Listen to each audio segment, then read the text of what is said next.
There are many reasons why humans are feared and reviled more than any other sapient race in the galaxy, but the most obvious is their appearance. Humanity is the universal image of death and has always been hated for it due to the warps, which appear to be infested with parasitic horrors.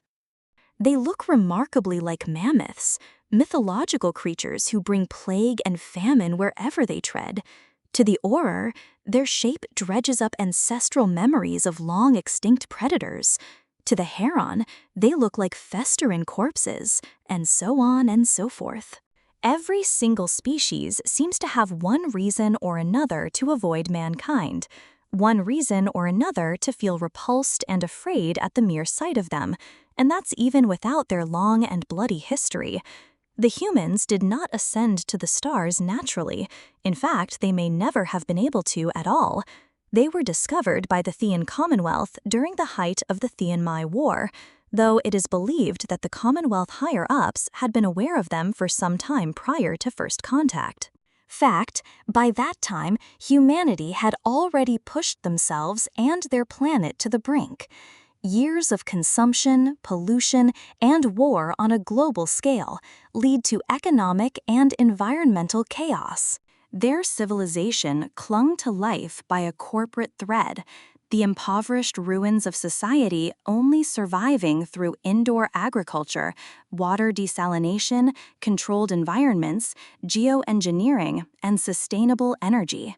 They were horrified by both the appearance of the humans and by what they'd done to their own world. But they also saw an opportunity, because the humans themselves were never a strong race. Spindly quadrupeds with no natural weapons, they relied almost entirely on their prehensile talls and high intelligence to get by during times of conflict, such as their war against the Mayi republics. They were heavily dependent on drones and subjugated primitives to fight their battles for them. Mankind was single most destructive and depraved sapient species that had ever been discovered, with their mere appearance serving as a potent psychological weapon. The Commonwealth wanted them, and as the central economic powers of the Milky Way, they tended to get what they wanted. They offered the humans primitive FTL technology and welfare aid in exchange for their service. Humanity would be propelled into the space age and would be given the tools necessary for restoring their withered home, but in return, they would serve as the Thix mercenaries. The Commonwealth merely wanted to use their new allies as shock troops against the republics, but the humans would go far further than that. The chaotic goal, overmints of Earth, not only supplied a steady stream of disposable cannon fodder from their overpopulated slums, but they also utilized some of the most horrifying weapons imaginable against their enemies. After the Minlai blew up an unarmed medical vessel that may or may not have been deliberately led into danger by the human military, it was code black for them. The humans unleashed a string of horrific pathogens upon the United Republic forces, terrible plagues they snatched from the festering pits of their homeworld, and enhanced through genetic engineering. One by one, the Myope colonies fell silent as the cold touch of the human pestilence descended upon them, leaving mountains of the dead and dying to rot in the dark. It was a disgusting atrocity, an abominable waste of intelligent life, one for which even the human governments have little true excuse.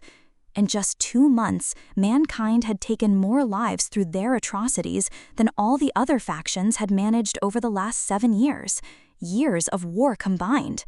3 of the 4 Republic. Eric's surrendered to the Rack. The Fourth Military Republic surrendered, and the Bathian Commonwealth claimed their victory, though their joy was far drowned out by the horror of what they had unleashed onto the galaxy as a whole. The Maiai would never recover from the absolute decimation they suffered during the conflict, an entirely pointless conflict that began as nothing more than a petty squabble over a resource or asteroid belt, having lost most of their former territory along with over half their population. What remained of the once proud republics would ultimately choose to join the Interstellar Federation for the protection. The humans continued to act as the Thrasser's mendicary, though, as they expanded and advanced. At an exponential pace, the Threks would gradually come to treat them more as dangerous allies rather than just disposable weapons. As long as they never acted out against the Commonwealth's interests, they didn't much care what the humans got up to on the miserable little planets they ruled. Other races refused to have any contact with humanity whatsoever, going to great lengths to avoid the monsters that even the Thrak didn't seem to want to deal with. Generations passed and tensions simmered, and still the humans remained isolated from their galactic neighbors, only emerging from their mysterious territories when the Thraks hauled. Upon them, the tales about their kind growing, ever more exaggerated over time. More than a century after the Tianmai War, the Academy Arcadia would open as the first species school. At first, it would only accept races affiliated with the Interstellar Federation, but in celebration of the long peace that the major galactic superpowers had enjoyed for so long, the sapients associated with the Thean Commonwealth would eventually also be accepted. People began to have second thoughts about that decision when they realized that humans were included among those who were accepted species.